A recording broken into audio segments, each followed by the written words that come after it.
Aku pernah berpikir, menjadi menantu yang baik berarti harus sabar, harus menuruti mertua, harus membantu keluarga suami. Bahkan ketika diperlakukan tidak adil, aku memilih diam. Tapi aku tidak pernah menyangka, kesabaranku justru membuat mereka semakin berani. Setiap pagi aku harus bangun sebelum semua orang, memasak, mencuci, menyapu, mengantar keponakan, melayani mertua. Bahkan ketika sedang sakit pun aku tetap dipaksa bekerja. Sementara kakak iparku hanya duduk santai sambil bermain ponsel. Suatu pagi, saat aku sedang mengepel lantai, ibu mertuaku tiba-tiba berkata, "Kamu itu menantu, bukan tamu. Kalau tinggal di rumah ini, ya harus tahu diri." Aku hanya menunduk. Tapi hari itu, sesuatu dalam diriku berubah. Aku mulai menyimpan bukti. Aku mulai menghitung semua pengorbananku. Dan ketika akhirnya aku membuka satu rahasia besar di depan seluruh keluarga, ibu mertuaku langsung pucat. Kakak iparku bahkan sampai menangis histeris. Karena ternyata, selama ini mereka salah memilih orang untuk diinjak-injak. Assalamualaikum warahmatullahi wabarakatuh. Sebelum cerita ini dimulai, jangan lupa bantu like dan subscribe dulu ya. Semoga siapapun yang menekan tombol subscribe di channel ini, dilancarkan rezekinya, dipanjangkan umurnya, disehatkan badannya, dan keluarganya selalu dijauhkan dari kesedihan serta dipenuhi kebahagiaan. Amin. Sebelum kita masuk ke ceritanya, tulis di kolom komentar kalian menonton dari kota mana. Dan aku ingin bertanya, kalau kalian diperlakukan seperti pembantu oleh mertua sendiri, apakah kalian akan tetap sabar atau mulai berani melawan? Karena kisah kali ini akan membuat kita bertanya, sampai batas mana seorang menantu harus mengalah? Menantu atau pembantu? Namaku Rania. Kalau ada yang bertanya apa hal paling berat dalam rumah tanggaku, mungkin aku akan menjawab, bukan soal uang, bukan soal rumah kecil, bahkan bukan soal hidup sederhana. Yang paling berat adalah ketika aku mulai merasa bahwa di rumah mertuaku sendiri, aku tidak lagi dianggap sebagai menantu. Aku merasa seperti pembantu. Semuanya bermula ketika usaha kecil milik suamiku, Fajar, mengalami masalah. Penghasilan kami menurun cukup drastis. Saat itu Bu Marni, ibu Fajar, menyarankan agar kami sementara tinggal di rumahnya. Daripada kalian bayar kontrakan terus, lebih baik tinggal di sini, katanya. Aku mengangguk dengan lega. Dalam pikiranku, tinggal bersama mertua mungkin justru bisa membuat kami lebih dekat sebagai keluarga. Aku bahkan berniat membantu pekerjaan rumah tanpa diminta. Tapi ternyata, aku salah besar. Hari pertama tinggal di sana, pukul 5 pagi aku sudah bangun. Aku menuju dapur dan mulai memasak nasi, menggoreng telur, membuat sayur, lalu menyiapkan sarapan untuk semua orang. Saat aku sedang menyapu ruang tamu, Bu Marni keluar dari kamar. "Rania." "Iya, Bu." "Setelah ini cuci pakaian Ibu." "Ya." Aku sempat terdiam. "Oh, iya, Bu." Belum selesai menyapu, beliau kembali berkata, "Spray kamar Ibu juga diganti." Aku mengangguk. Kemudian terdengar suara dari kamar sebelah. "Itu Siska, kakak iparku." "Rania." Aku menghampirinya.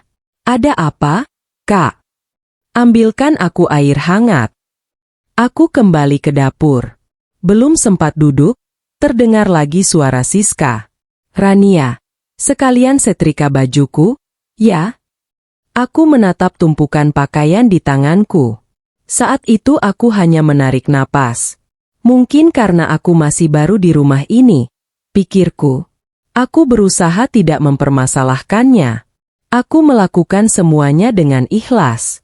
Mencuci, mengepel, memasak, menyetrika, membersihkan kamar, bahkan mengantar keponakanku sekolah. Yang membuatku sedih, tidak ada satupun yang mengucapkan terima kasih. Malah semakin hari pekerjaan yang diberikan kepadaku semakin banyak. Suatu siang, Aku sedang mencuci piring ketika Siska masuk ke dapur. Rania. Iya, Kak. Besok aku ada acara. Bajuku yang warna krem tolong dicuci tangan. Aku mengangguk. Iya. Terus nanti malam aku mau makan ayam goreng. Kamu masakin, ya? Aku menatapnya. Kak, besok saya juga ada pesanan catering. Siska langsung memasang wajah tidak senang. Terus, apa karena kamu punya kerjaan, kamu nggak bisa membantu keluarga? Aku langsung terdiam. Bukan begitu, Kak. Sudah. Jangan banyak alasan. Ia pergi begitu saja. Aku menahan air mata. Aku bukan tidak mau membantu. Aku hanya ingin mereka mengerti bahwa aku juga punya pekerjaan. Aku juga bisa lelah. Aku juga manusia. Malamnya, Fajar pulang. Aku menunggunya di kamar. Begitu ia masuk, aku langsung bercerita. Mas. Iya. Aku capek. Fajar duduk di sampingku. Kenapa? Aku menceritakan semuanya. Tentang pekerjaan rumah. Tentang permintaan Siska. Tentang bagaimana setiap hari aku merasa seperti pembantu. Fajar hanya tersenyum kecil. Sabar, Ran. Namanya juga tinggal sama mama. Aku menatapnya. Tapi Mas, aku juga punya pekerjaan. Aku tahu. Tapi jangan sampai masalah kecil seperti ini bikin kamu bertengkar sama mama. Aku menunduk. Jadi aku harus bagaimana? Ya dibantu sebisanya. Kalimat itu membuat dadaku sesak. Aku berharap suamiku membelaku. Ternyata, ia justru meminta aku terus mengalah. Keesokan harinya, aku tetap bangun pagi. Aku memasak seperti biasa. Namun saat sedang menyiapkan sarapan, tanganku tiba-tiba tergores pisau. Darah keluar cukup banyak. Aku meringis. Tetapi tidak ada yang bertanya apakah aku baik-baik saja. Aku membalut luka itu sendiri. Lalu kembali bekerja. Karena aku takut dianggap malas.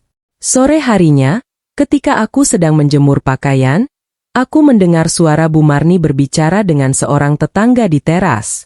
Aku tidak sengaja mendengarnya. Rania itu lumayan. Kalau sudah tinggal di sini, semua pekerjaan rumah jadi beres. Tetangganya tertawa kecil. Loh, memang dia tidak keberatan. Bu Marni menjawab santai. Dia menantu. Memang sudah seharusnya membantu. Aku terdiam di balik pintu. Tanganku yang sedang memegang pakaian perlahan melemas. Jadi, selama ini mereka tidak melihatku sebagai keluarga. Mereka menganggap semua pekerjaan rumah memang sudah menjadi kewajibanku. Aku masuk kamar, menutup pintu perlahan, lalu menangis tanpa suara. Bukan karena pekerjaan itu terlalu berat, tetapi karena aku baru sadar, kalau sejak awal mereka memang menganggapku seperti pembantu, lalu sampai kapan aku harus terus menahan semuanya? Dan malam itu, untuk pertama kalinya, aku mulai berpikir untuk tidak lagi hanya diam. Kakak ipar hanya duduk. Aku yang harus melayani. Malam itu aku menangis cukup lama. Aku bahkan tidak tahu sejak kapan air mataku berhenti. Yang terus terbayang di kepalaku hanya ucapan Bu Marni. Dia menantu. Memang sudah seharusnya membantu. Aku mencoba meyakinkan diriku sendiri. Mungkin ibu hanya bercanda. Mungkin aku terlalu sensitif. Mungkin aku memang harus lebih banyak bersabar. Bukankah sejak menikah aku sudah berjanji untuk menghormati orang tua suamiku? Aku mengusap wajah dan menarik napas panjang. Aku akan bertahan, bisikku kepada diri sendiri. Aku tidak mau rumah tanggaku rusak hanya karena masalah pekerjaan rumah. Tapi ternyata, aku belum tahu bahwa hari-hari berikutnya justru akan membuat kesabaranku diuji lebih jauh. Pagi berikutnya, aku kembali bangun sebelum azan subuh selesai. Aku memasak nasi, membuat sayur bening, menggoreng tempe, lalu menyiapkan sarapan. Setelah itu aku mencuci pakaian. Baru saja selesai menjemur pakaian, suara Siska terdengar dari kamar. "Rania." Aku segera menghampirinya. "Iya, Kak." "Bajuku yang warna biru sudah dicuci." "Belum, Kak. Nanti setelah ini." Siska langsung memasang wajah kesal. "Kenapa nanti? Aku mau pakai siang ini." Aku menahan napas. "Iya, Kak. Saya cuci sekarang."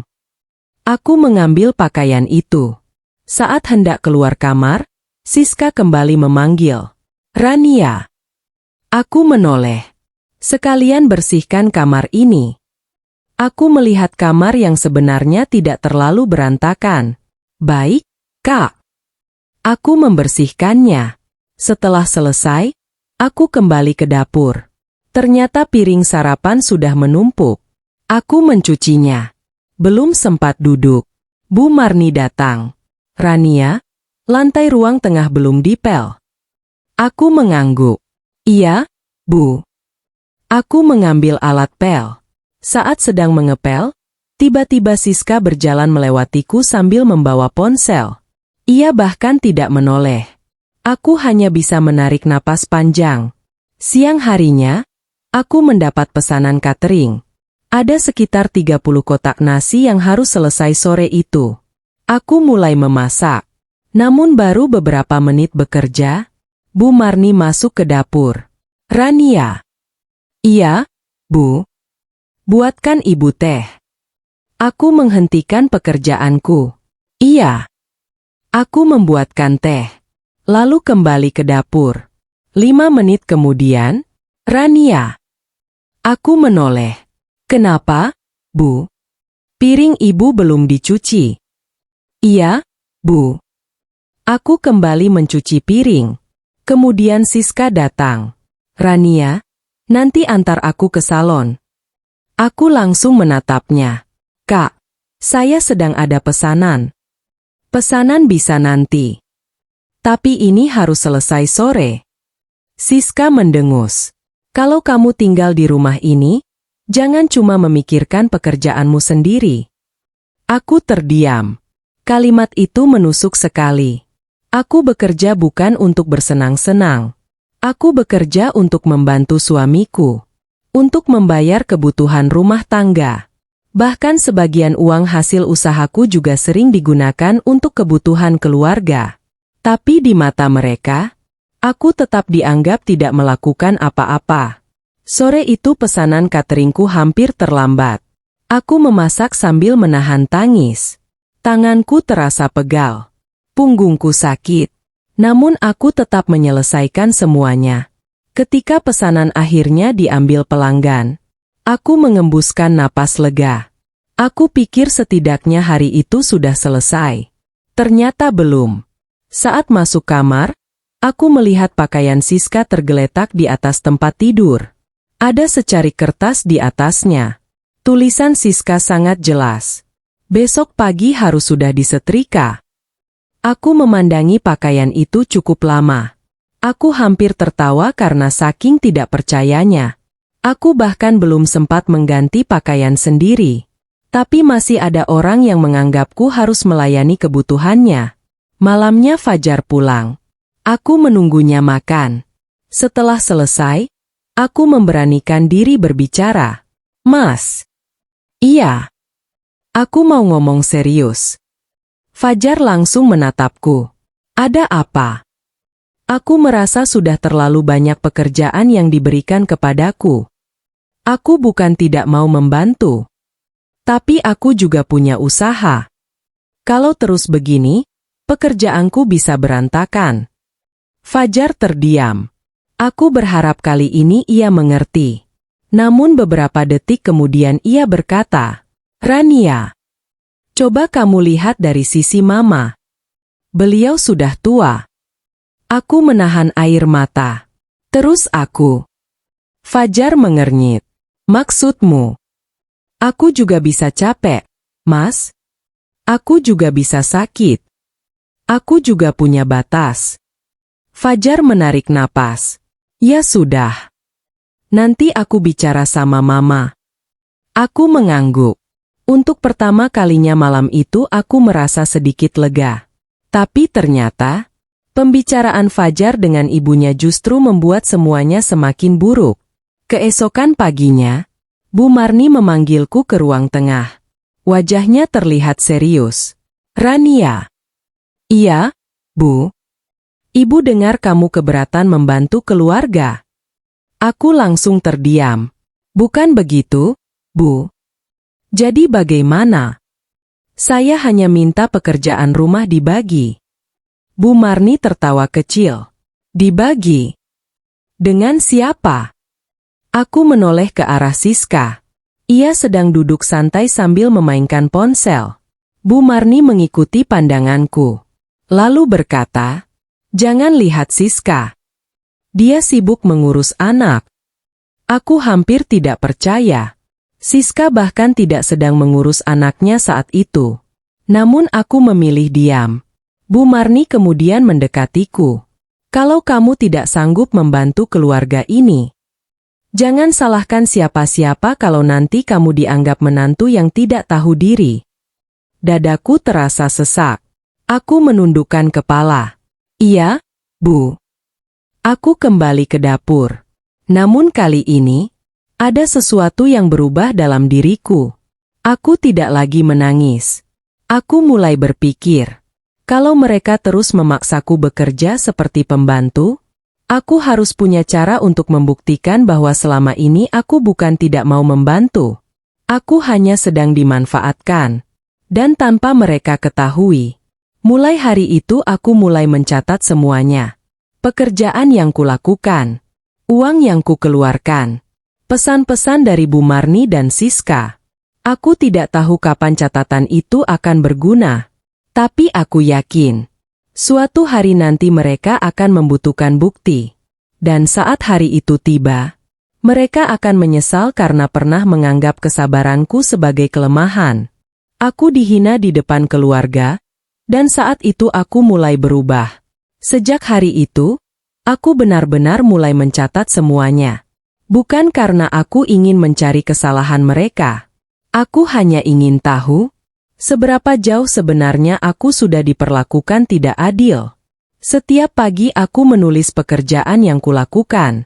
Memasak, mencuci, mengepel, menyetrika, mengantar keponakan, membelikan kebutuhan rumah. Bahkan uang yang kukeluarkan dari hasil usaha catering pun mulai kucatat. Awalnya aku merasa aneh. Aku seperti sedang membuat laporan tentang keluargaku sendiri. Tapi entah kenapa, ada perasaan dalam hatiku yang mengatakan bahwa catatan ini suatu hari nanti akan menyelamatkanku. Beberapa hari kemudian, keluarga besar Fajar datang ke rumah. Ada paman, bibi, sepupu, dan beberapa saudara lainnya. Bu Marni terlihat sangat sibuk mempersiapkan makanan. Aku tentu saja ikut membantu. Sejak pagi aku memasak, membuat minuman, menata piring, membersihkan ruang tamu. Sementara Siska hanya duduk di sofa sambil bermain ponsel. Aku tidak mempermasalahkannya. Sampai salah satu bibi Fajar bertanya, "Rania, kamu nggak duduk?" Aku tersenyum. "Nanti, Bei. Masih banyak yang harus saya kerjakan." Bu Marni yang mendengar ucapan itu langsung tertawa. "Iya, dia memang begitu. Kalau sudah tinggal di rumah saya, dia jadi rajin." Beberapa orang tertawa. Aku ikut tersenyum. Padahal, hati kecilku terasa sakit. Saat semua keluarga sedang makan, Siska tiba-tiba berkata, "Bu, Rania sekarang kan punya usaha catering."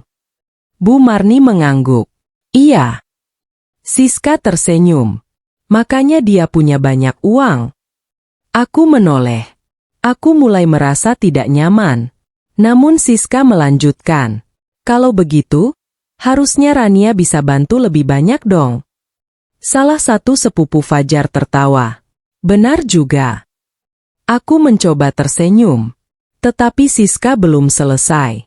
Rumah ini kan juga banyak kebutuhan.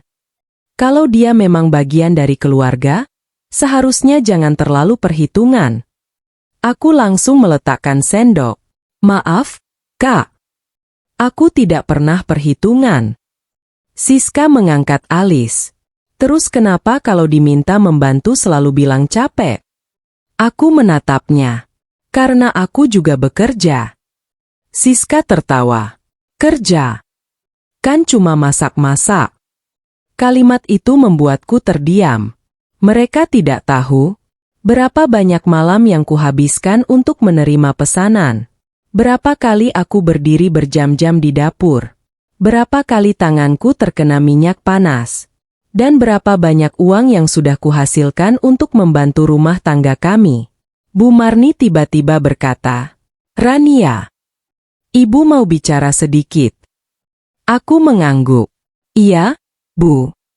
Kalau kamu tinggal di rumah ini, jangan merasa karena kamu punya penghasilan sendiri, kamu jadi lebih tinggi dari keluarga suami.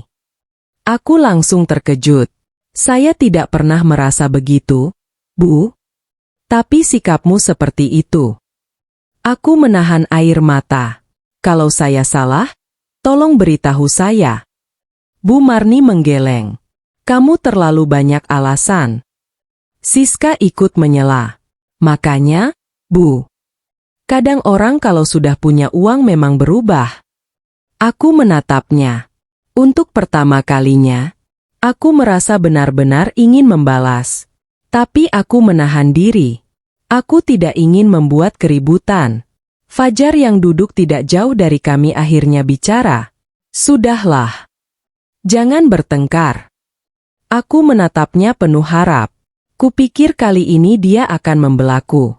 Namun Fajar malah berkata, Rania, kamu juga jangan terlalu sensitif. Aku seperti kehilangan suara. Mas. Aku hanya menjelaskan. Sudah. Jangan bikin suasana makin gak enak. Aku mengangguk pelan. Iya. Aku berdiri. Lalu membawa piring kotor ke dapur. Begitu sampai di sana, air mataku langsung jatuh. Aku menutup mulut agar tidak terdengar. Aku menangis bukan karena ucapan Siska. Bukan juga karena Bu Marni. Tapi karena suamiku sendiri memilih diam. Malam itu, aku duduk sendirian di kamar. Fajar sudah tidur. Aku membuka ponsel. Di sana ada pesan dari Maya. Ran, kamu baik-baik saja. Aku mengetik panjang. Tentang semua yang terjadi. Tentang penghinaan di depan keluarga. Tentang pekerjaan rumah. Tentang Fajar yang terus memintaku bersabar. Maya membalas beberapa menit kemudian. Rania, sabar itu baik. Tapi sabar bukan berarti membiarkan orang lain menginjak harga dirimu. Aku membaca kalimat itu berkali-kali. Lalu Maya mengirim pesan lagi. Mulai sekarang, simpan semua bukti. Bukan untuk balas dendam. Tapi supaya kalau suatu hari mereka membalikan cerita, kamu punya kebenaranmu sendiri. Aku mengangguk meski Maya tidak bisa melihat. Iya. Aku mulai menyimpan semua pesan. Bukti transfer. Catatan pengeluaran. Foto pekerjaan catering. Bahkan foto luka kecil di tanganku karena bekerja seharian. Aku menyimpannya satu persatu. Keesokan harinya, sesuatu terjadi. Aku sedang mencuci pakaian ketika Bu Marni masuk ke dapur. Rania. Iya, Bu. Mulai bulan depan. Ibu tidak mau kamu lagi memakai uang hasil cateringmu untuk kebutuhan sendiri. Aku langsung menatapnya. Maksud Ibu? Penghasilanmu kan lumayan. Mulai sekarang sebagian besar diberikan untuk kebutuhan rumah. Aku terdiam. Bu.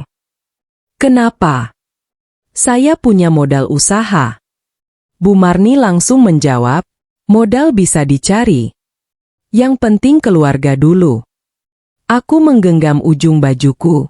Untuk pertama kalinya, aku sadar masalah ini bukan lagi tentang pekerjaan rumah. Mereka mulai ingin mengatur uang hasil kerja kerasku. Aku menatap Bu Marni. Maaf, Bu.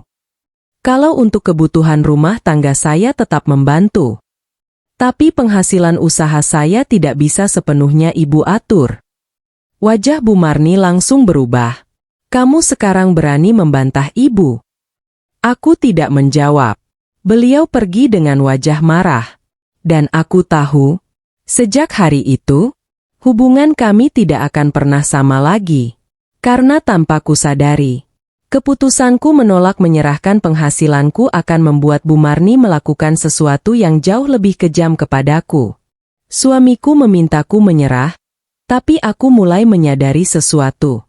Sejak aku menolak menyerahkan seluruh penghasilanku kepada Bu Marni, suasana rumah berubah. Tidak ada lagi teguran biasa. Tatapan Bu Marni kepadaku menjadi dingin. Kalau sebelumnya beliau memanggilku untuk meminta bantuan, sekarang setiap panggilan terasa seperti perintah. Rania. Iya, Bu. Cuci semua pakaian di kamar belakang. Aku menoleh ke tumpukan pakaian yang menggunung. Bu, hari ini aku ada pesanan catering. Bisa nanti. Tapi harus selesai siang. Bu Marni langsung membentak. Kalau kamu tinggal di rumah ini, jangan cuma memikirkan usahamu. Aku menarik napas panjang. Iya, Bu. Aku kembali menunduk. Namun kali ini bukan karena takut. Aku sedang menahan sesuatu yang semakin lama semakin besar di dalam dada. Siang itu aku sedang memasak untuk pesanan ketika Siska masuk. Rania. Iya, Kak. Antarkan aku ke pasar. Aku melihat jam. Kak, aku sedang memasak. Bisa ditinggal sebentar. Kalau ditinggal, masakannya bisa rusak. Siska langsung cemberut. Sekarang kamu banyak alasan. Aku tidak menjawab. Ia pergi sambil membanting pintu. Beberapa menit kemudian, Bu Marni datang. Siska bilang kamu tidak mau mengantarnya. Aku bukan tidak mau, Bu. Aku sedang bekerja. Bu Marni menatapku tajam. Kerja, kerja, kerja. Seolah-olah kamu satu-satunya orang yang punya kesibukan. Aku menahan air mata. Maaf, Bu. Kalau memang tinggal di sini membuat Ibu keberatan, saya bisa mencari tempat lain. Bu Marni langsung terdiam. Tatapannya berubah. Jadi sekarang kamu mau mengancam Ibu? Tidak. Aku hanya tidak ingin terus membuat Ibu merasa terbebani. Bu Marni pergi tanpa menjawab. Malamnya, Fajar pulang. Aku sudah menunggunya. Begitu ia masuk kamar, aku langsung berkata, Mas, kita perlu bicara. Fajar meletakkan tasnya. Kenapa? Aku merasa keadaan di rumah semakin tidak sehat. Setiap hari aku diminta melakukan pekerjaan yang tidak ada habisnya. Sekarang uang usahaku juga ingin diatur. Fajar menghela napas. Aku sudah bicara sama Mama. Aku menatapnya. Terus. Katanya kamu terlalu banyak membantah. Aku tertawa kecil. Bukan karena lucu. Tapi karena aku benar-benar tidak tahu harus menangis atau marah. Jadi menurut Mas, aku salah? Fajar terdiam. Aku cuma ingin kamu sabar. Sabar lagi. Aku menatapnya dengan mata berkaca-kaca. Mas, aku sudah sabar sejak hari pertama. Aku bangun sebelum semua orang.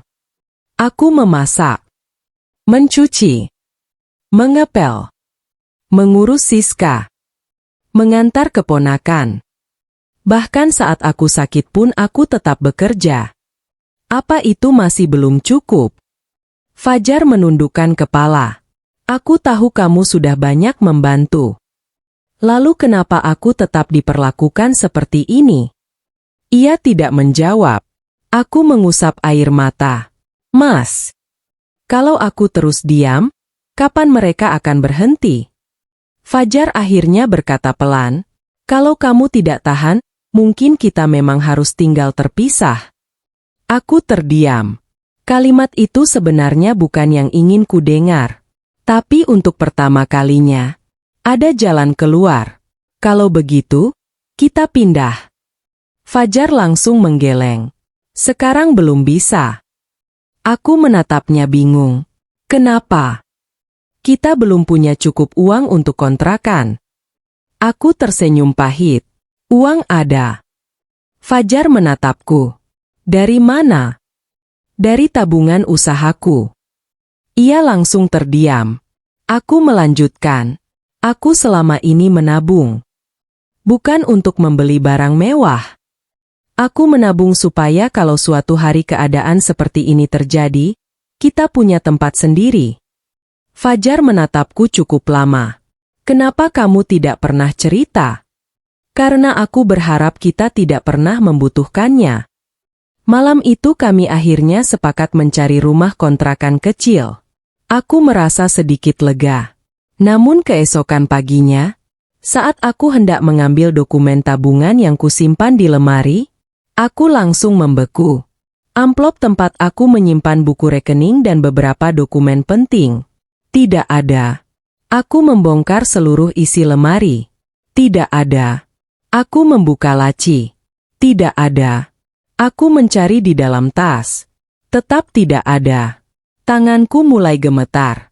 Aku segera keluar kamar. Mas! Fajar yang sedang sarapan menoleh. Ada apa? Amplop tabunganku hilang.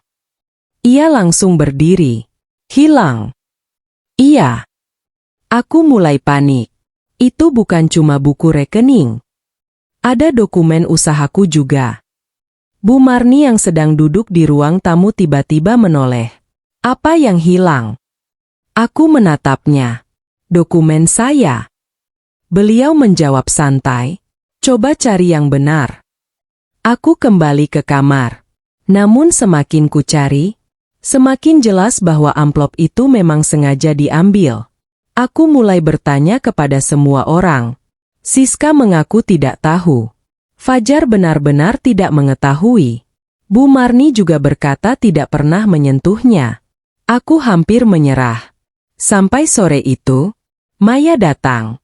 Begitu mendengar ceritaku, ia langsung bertanya, "Kapan terakhir kamu melihat amplop itu?" 2 hari lalu. Siapa yang masuk kamarmu? Aku berpikir. Bu Marni. Untuk apa? Katanya mau mengambil pakaian. Maya langsung terdiam. Lalu berkata, Rania, aku rasa kamu harus mengecek satu hal. Apa? Rekeningmu. Aku langsung membuka aplikasi bank. Tanganku gemetar saat melihat riwayat transaksi. Dan di sana, ada satu transaksi yang membuat wajahku seketika pucat. Ada uang yang keluar dari tabunganku tanpa sepengetahuanku. Jumlahnya tidak sedikit. Dan yang lebih mengejutkan, transaksi itu terjadi pada hari ketika Bu Marni masuk ke kamarku. Aku menatap layar ponsel tanpa berkedip. Kalau transaksi itu memang dilakukan tanpa izinku, berarti masalahnya sudah jauh lebih serius daripada sekadar diperlakukan seperti pembantu. Seseorang mulai mengambil hasil kerja kerasku. Dan kali ini, aku tidak akan tinggal diam. Tabunganku diambil tanpa izin. Dan aku mulai mencari siapa pelakunya. Aku masih menatap layar ponsel. Jari-jariku terasa dingin. Ada transaksi keluar dari rekening tabunganku. Jumlahnya bukan sedikit. Uang yang selama ini kukumpulkan sedikit demi sedikit dari hasil usaha catering. Tiba-tiba berkurang. Aku langsung memeriksa tanggal transaksi.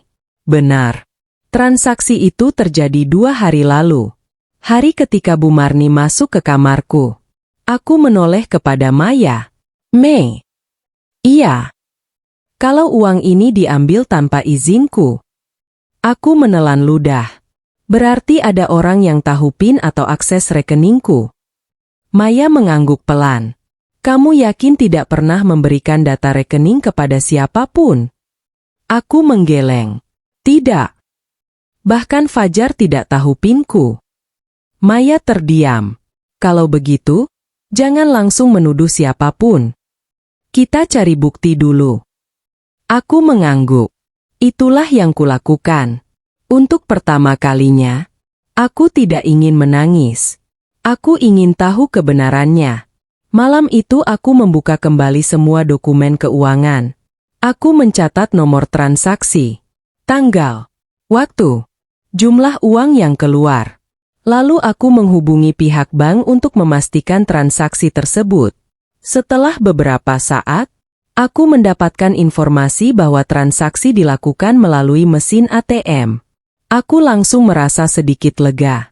Kalau melalui ATM, berarti mungkin ada rekaman kamera. Aku segera mencatat lokasi ATM tersebut. Ternyata, ATM itu berada tidak jauh dari rumah. Hanya sekitar 10 menit perjalanan. Aku menatap Maya. Besok aku akan datang ke bank. Maya mengangguk. Dan jangan pergi sendirian.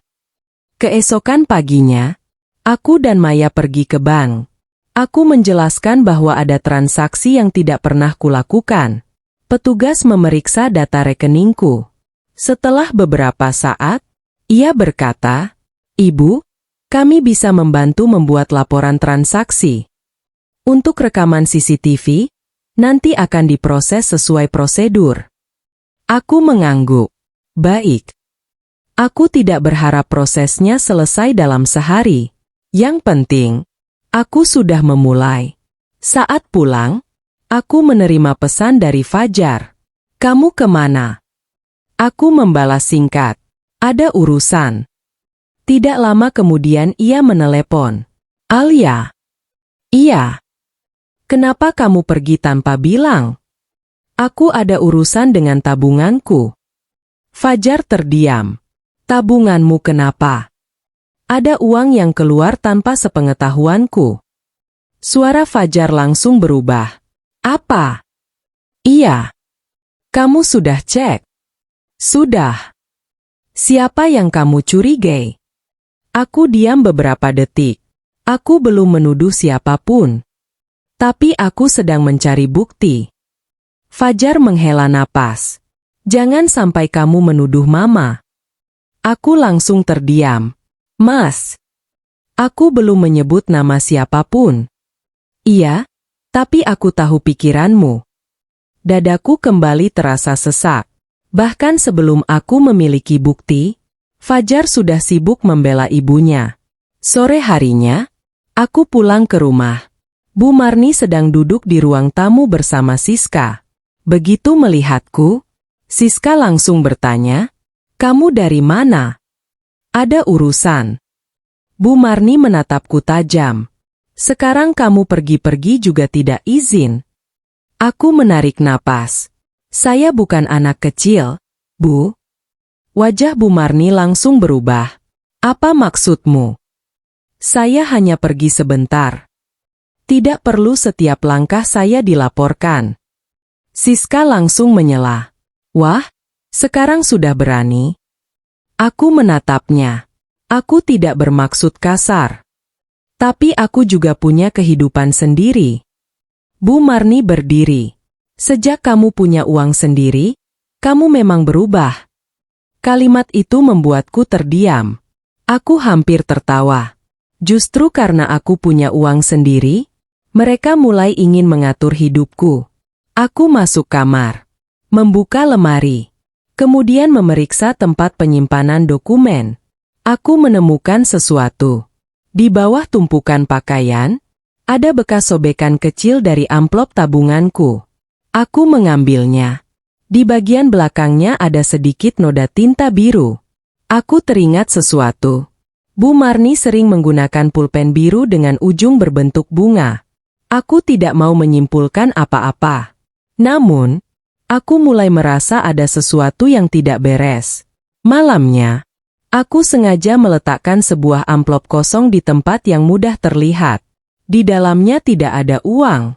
Tidak ada dokumen penting. Hanya beberapa lembar kertas kosong.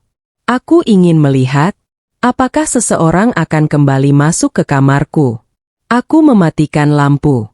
Lalu pura-pura tidur.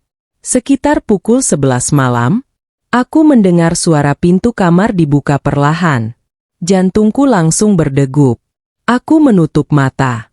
Seseorang masuk. Langkahnya pelan. Aku merasakan kasur bergerak sedikit ketika orang itu melewati sisi tempat tidur. Kemudian, suara laci dibuka. Aku hampir membuka mata. Namun aku menahan diri.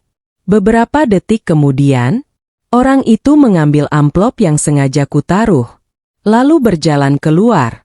Aku langsung bangun. Membuka pintu kamar. Lorong sudah kosong. Namun dari kejauhan, aku melihat seseorang masuk ke kamar Bu Marni. Aku tidak bisa melihat wajahnya dengan jelas. Tetapi aku melihat satu hal.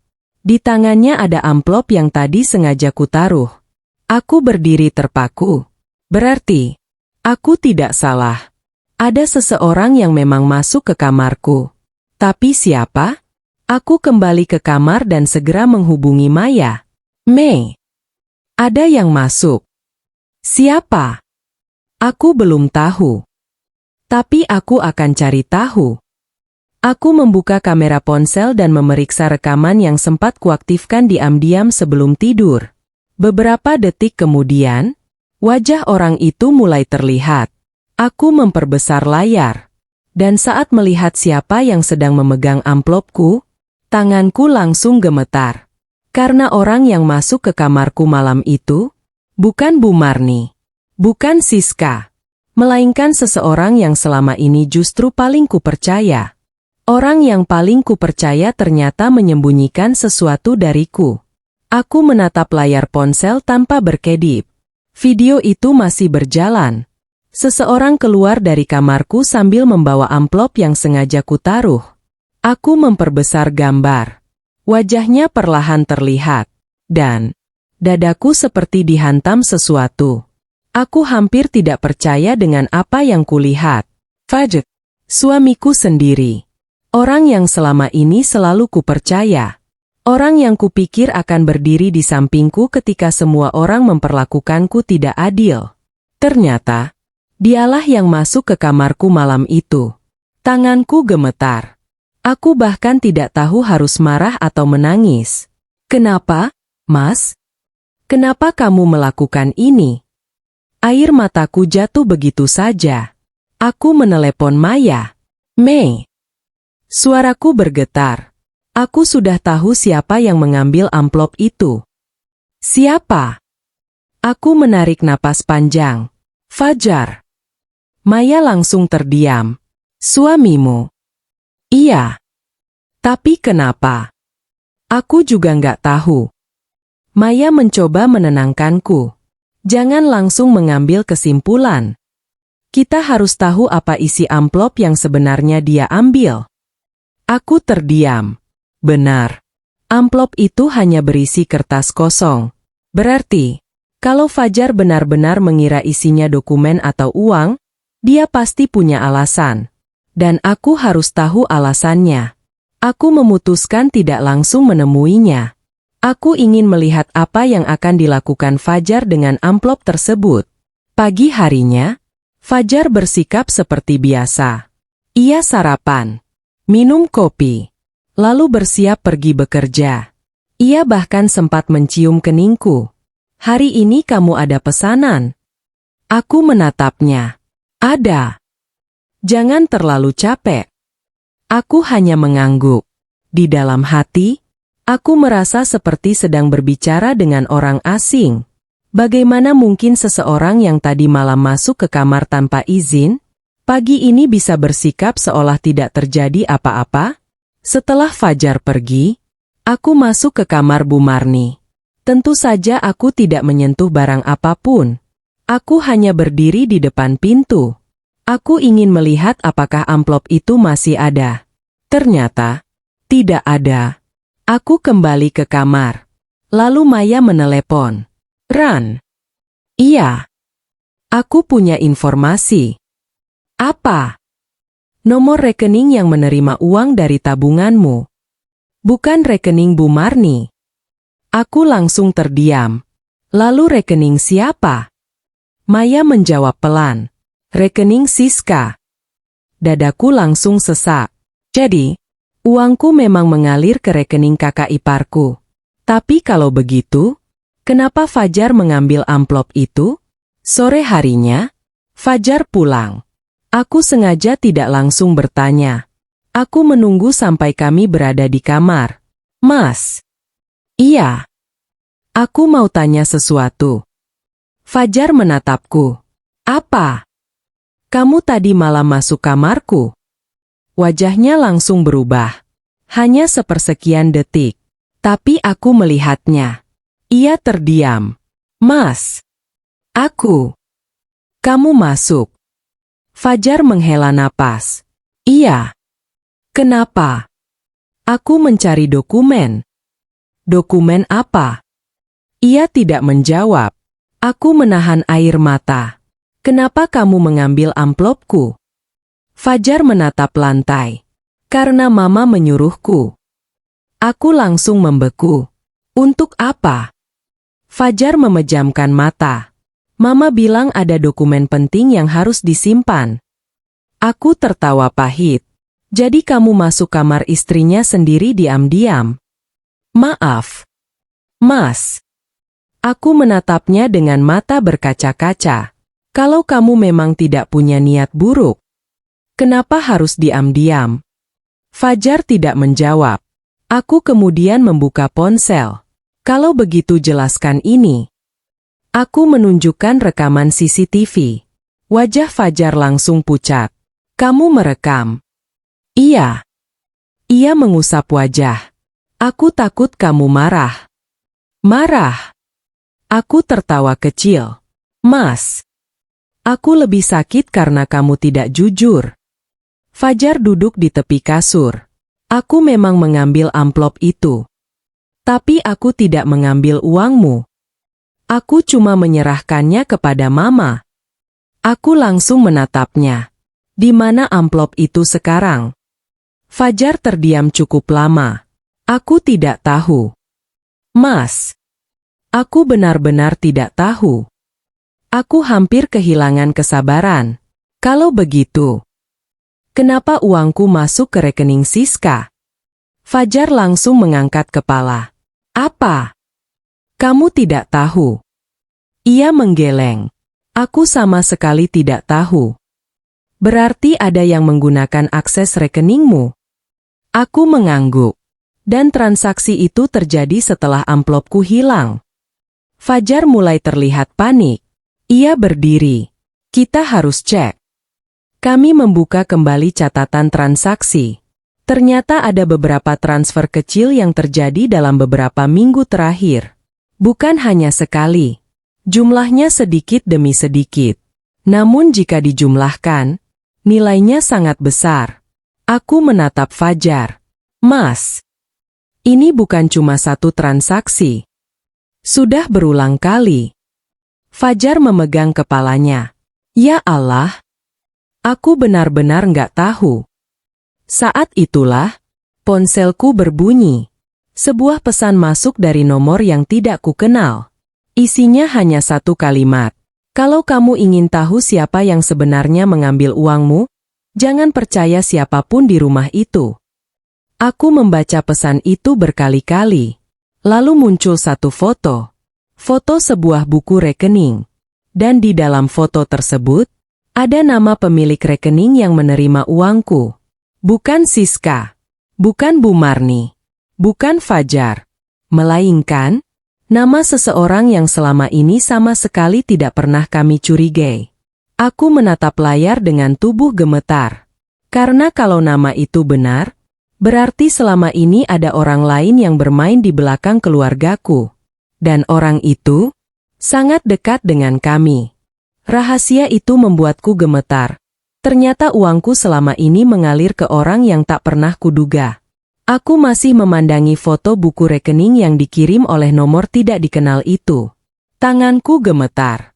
Nama yang tertulis di sana membuat pikiranku kosong.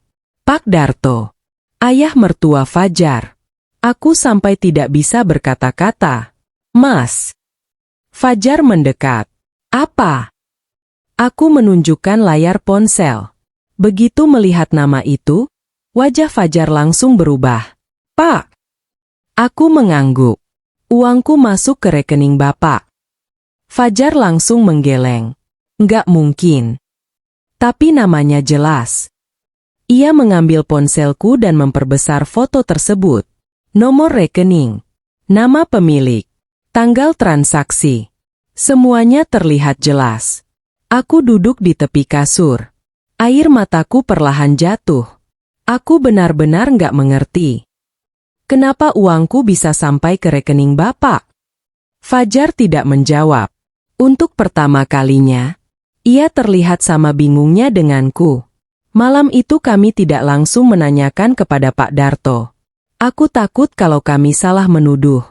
Maya juga berpesan agar aku tidak gegabah. Rania, nama di rekening belum tentu berarti orang itu yang mengambil uang.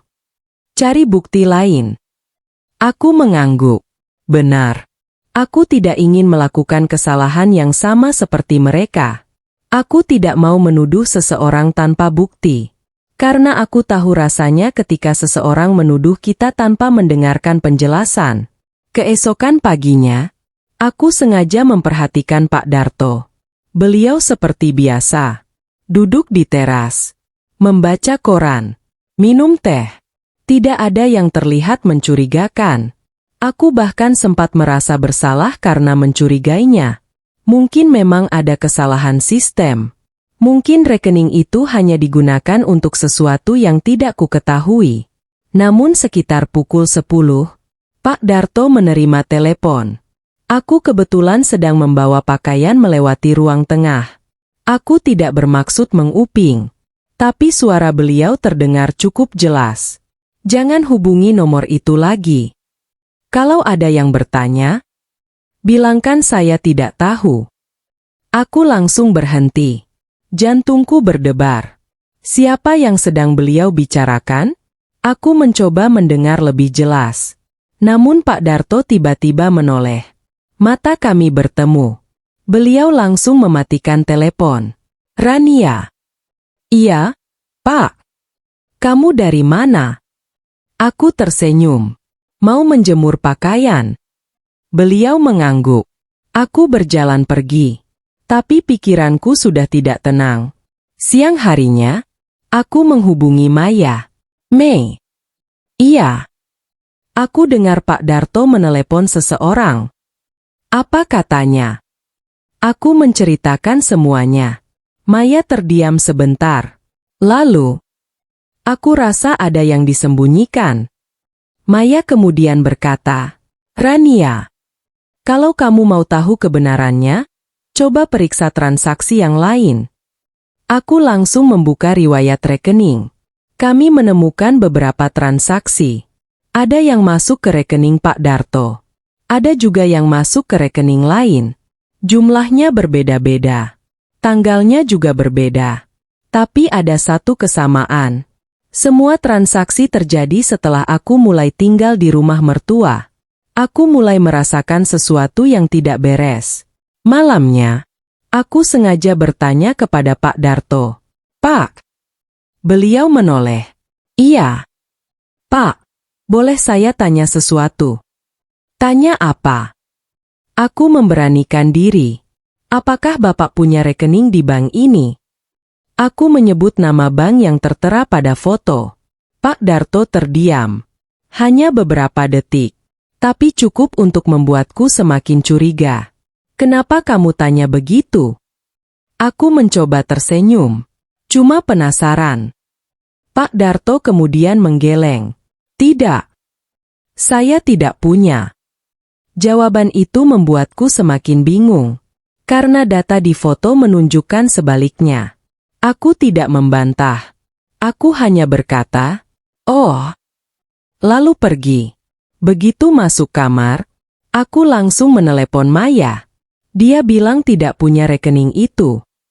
Maya terdiam. Rania. Kalau begitu, kita harus mencari tahu apakah rekening itu benar-benar milik dia. Aku mengangguk.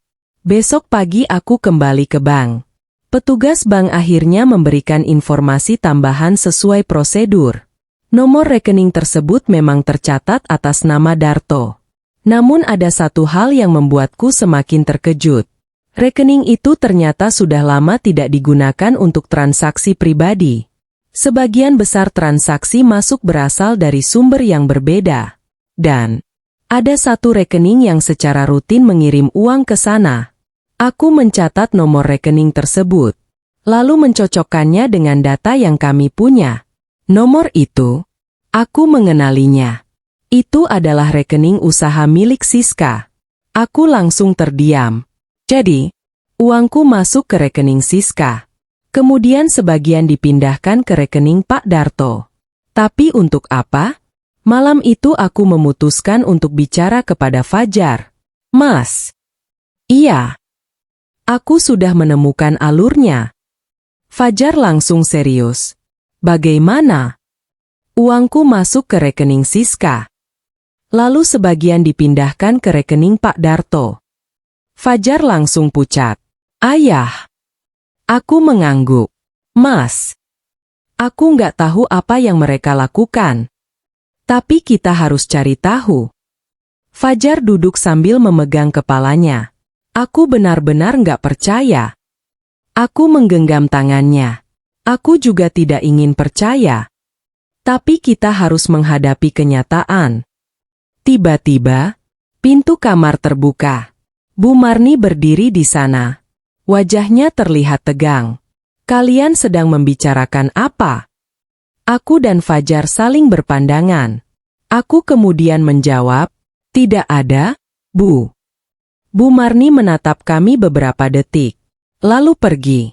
Namun sebelum pintu tertutup, aku melihat tangannya gemetar. Dan saat beliau berbalik, sebuah benda kecil terjatuh dari sakunya. Aku mengambilnya. Sebuah kunci loker.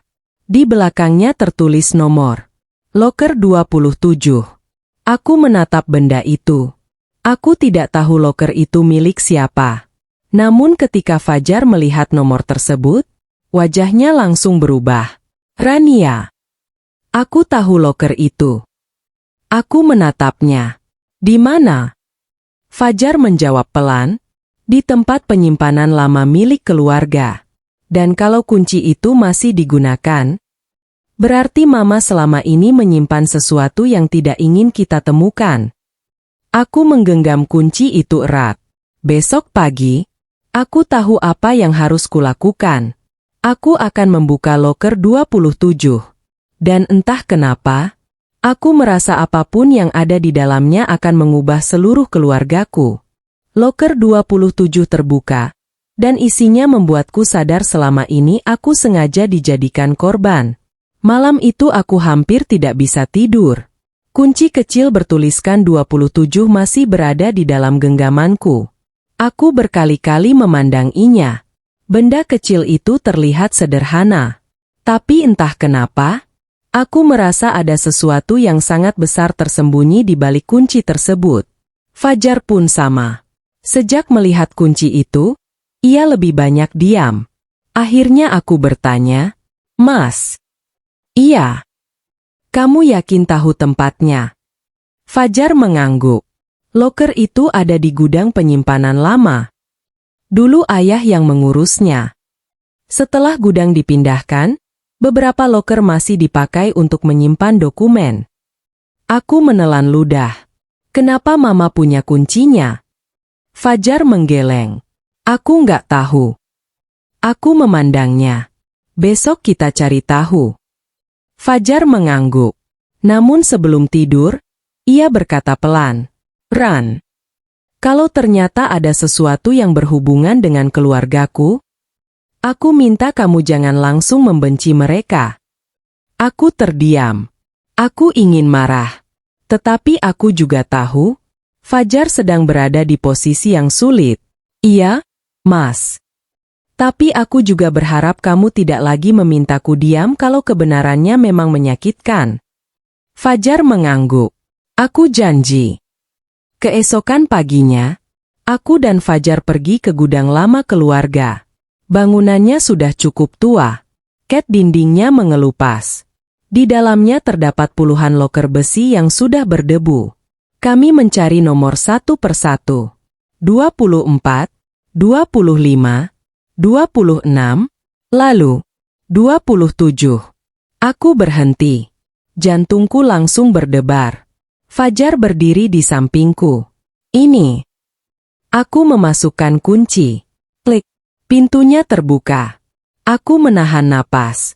Di dalamnya ada sebuah map coklat, sebuah buku rekening, beberapa kwitansi, dan sebuah amplop putih. Aku mengambil semuanya. Tanganku gemetar. Mas. Fajar mendekat. Kami membuka map itu bersama. Dokumen pertama adalah fotokopi beberapa transaksi.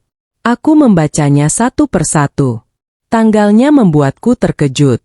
Semua transaksi terjadi selama beberapa bulan terakhir. Dan jumlahnya hampir sama dengan uang yang hilang dari tabunganku. Aku langsung menutup mulut. Ini uangku. Fajar menatap dokumen itu. Berarti benar. Ada yang memindahkan uangmu. Aku mengangguk. Namun belum selesai. Di bawah dokumen itu ada sebuah surat. Aku membukanya. Isinya membuat tubuhku seketika dingin. Surat tersebut berisi kesepakatan pembayaran utang. Nama peminjamnya, Siska. Aku menatap Fajar. Jadi uangku dipakai untuk membayar utang Kak Siska. Fajar menggeleng. Tunggu. Ini belum semuanya. Ia menunjuk bagian bawah dokumen. Di sana tertulis bahwa pembayaran tersebut dilakukan melalui rekening keluarga. Aku membaca kembali dengan teliti. Ternyata, seseorang menggunakan rekening Pak Darto sebagai rekening perantara. Aku mulai mengerti. Uangku tidak langsung masuk ke tangan Siska. Uang itu dipindahkan melalui beberapa rekening agar sulit dilacak. Aku merasa marah. Sangat marah. Selama ini, aku bangun pagi, bekerja sampai malam, menahan hinaan, mengerjakan pekerjaan rumah, bahkan masih berusaha membantu keluarga. Ternyata, uang yang kukumpulkan dengan susah payah justru digunakan untuk menutup utang orang lain. Aku menangis. Kenapa mereka melakukan ini kepadaku? Fajar memegang bahuku. Aku minta maaf. Ini bukan salahmu, Mas. Tapi kamu harus mengaku. Kamu terlalu lama membiarkan keluargamu melakukan apa saja. Fajar menundukkan kepala. Iya. Aku salah. Kemudian aku membuka amplop terakhir. Di dalamnya ada satu lembar surat tulisan tangan. Tulisan itu sangat kukenal. Tulisan Bu Marni. Aku membacanya perlahan. Untuk sementara jangan beritahu Rania. Kalau dia tahu uangnya dipakai membantu Siska, dia pasti marah. Aku berhenti. Air mataku kembali mengalir. Tapi ada kalimat berikutnya yang membuatku benar-benar terpukul. Biarkan dia tetap merasa punya utang budi kepada keluarga. Tanganku langsung gemetar. Utang budi? Selama ini, mereka membuatku merasa harus berterima kasih karena diperbolehkan tinggal di rumah itu. Padahal, aku justru sudah membantu mereka dengan uangku sendiri. Fajar mengambil surat itu. Ia membaca sampai selesai. Wajahnya berubah merah. Ini tulisan Mama. Aku mengangguk. Aku tahu. Berarti Mama memang sengaja menyembunyikannya. Kami masih berdiri di depan loker ketika tiba-tiba terdengar suara langkah dari luar. Aku langsung terdiam. Fajar memberi isyarat agar aku diam. Langkah itu semakin dekat. Kemudian, pintu gudang terbuka. Aku dan Fajar spontan bersembunyi di balik rak. Seseorang masuk. Dari celah rak, aku bisa melihatnya. Siska. Ia berjalan langsung menuju loker 27. Tangannya meraba bagian dalam loker. Sepertinya ia mencari sesuatu. Namun tiba-tiba, ia berhenti. Matanya tertuju ke map yang sudah tidak ada. Wajahnya langsung pucat. Ya Allah! Siapa yang mengambilnya? Aku menahan napas. Siska kemudian mengeluarkan ponselnya. Ia menelepon seseorang. Aku rasa mereka sudah menemukan dokumennya. Aku menatap Fajar. Jantungku berdegup sangat keras. Lalu Siska mengucapkan kalimat yang membuat darahku seolah berhenti mengalir. Kalau Rania sampai tahu siapa yang sebenarnya menyuruh kita mengambil uangnya. Ia terdiam beberapa detik. Kemudian berkata, semuanya akan terbongkar. Aku menutup mulutku agar tidak bersuara. Karena dari kalimat itu, aku tahu satu hal. Siska bukan orang yang merencanakan semuanya sendirian. Dan orang yang memberikan perintah, ternyata jauh lebih dekat denganku daripada yang pernah kubayangkan. Akhirnya aku tahu siapa yang mengatur semuanya. Aku masih bersembunyi di balik rak bersama Fajar. Sementara Siska berdiri tidak jauh dari kami sambil memegang ponselnya. Jantungku berdetak begitu keras sampai aku takut dia bisa mendengarnya. Kalau Rania sampai tahu siapa yang sebenarnya menyuruh kita mengambil uangnya, semuanya akan terbongkar. Kalimat itu terus berputar di kepalaku. Siapa yang menyuruh mereka? Aku menatap Fajar. Wajah suamiku pucat. Ia juga jelas mendengar semuanya. Siska kemudian mengakhiri telepon. Ia berdiri beberapa detik di depan loker. Lalu pergi. Aku dan Fajar masih diam sampai suara langkahnya benar-benar menghilang. Barulah aku keluar dari persembunyian. Mas. Fajar mengusap wajahnya. Aku dengar. Dia bilang, kita. Aku mengangguk. Berarti bukan cuma dia. Fajar menatap surat yang masih kugenggam. Dan Mama juga terlibat. Aku terdiam. Ada satu bagian dalam diriku yang sebenarnya sudah menduga. Tetapi tetap saja, menerima kenyataan itu terasa berbeda. Kami keluar dari gudang. Aku langsung menghubungi Maya. Mei. Iya. Aku menemukan bukti. Bukti apa? Aku menceritakan semuanya. Maya terdiam cukup lama. Lalu berkata, Rania, jangan konfrontasi mereka dulu. Kenapa? Karena kalau mereka tahu kamu sudah punya bukti, mereka bisa menghilangkannya. Aku mengangguk. Benar. Aku harus berhati-hati. Maya kemudian berkata, kalau kamu mau membongkar semuanya, kumpulkan dulu seluruh bukti. Jangan hanya mengandalkan satu dokumen. Aku menghela napas. Iya. Sore itu, aku pulang ke rumah seperti biasa. Aku berpura-pura tidak tahu apa-apa. Bu Marni sedang duduk di ruang tengah. Siska juga ada di sana. Begitu melihatku, Siska langsung bertanya, dari mana? Aku tersenyum. Dari luar. Ngapain? Ada urusan. Bu Marni memperhatikanku cukup lama. Kemudian bertanya, kamu pergi sama siapa? Aku menjawab santai. Sama Fajar. Siska langsung menatapku. Ada sesuatu di matanya. Ketakutan. Aku hampir tersenyum. Mereka mulai panik. Malamnya, aku sengaja meletakkan map kosong di atas meja. Aku ingin melihat apakah mereka akan mengambilnya. Benar saja. Sekitar pukul 11, aku mendengar suara langkah di luar kamar. Aku pura-pura tidur. Pintu terbuka. Seseorang masuk.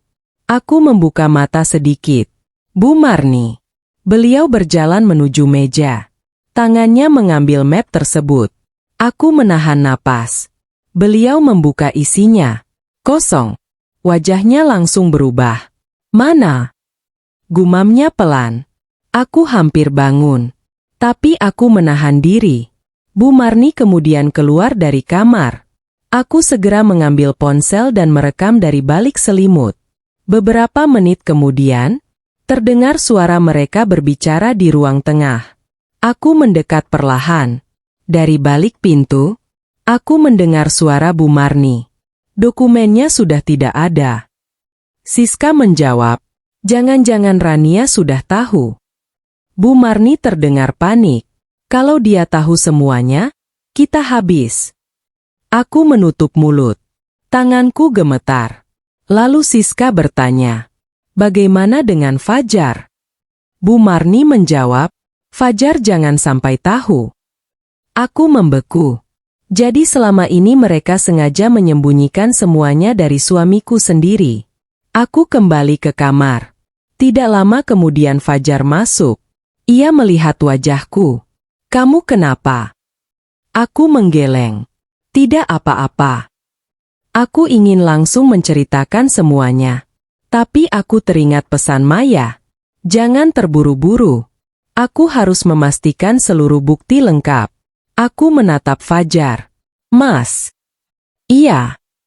Kalau suatu hari kamu tahu orang yang paling kamu percaya ternyata berbohong kepadamu, apa yang akan kamu lakukan?"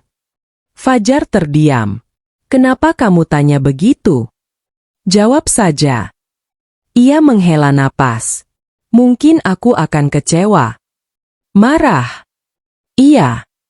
Kalau orang itu ibumu." Fajar langsung menatapku. "Alia." Aku tersenyum kecil. "Tidak apa-apa." Aku tidak melanjutkan. Keesokan paginya, Maya datang membawa sebuah flash disk. "Ini apa?" "Rekaman transaksi dan beberapa data yang berhasil aku kumpulkan." Aku langsung memasukkannya ke laptop. Ada daftar transaksi, tanggal, nominal, nomor rekening. Semuanya tersusun rapi. Kemudian aku melihat satu transaksi terbesar. Nominalnya membuatku terdiam.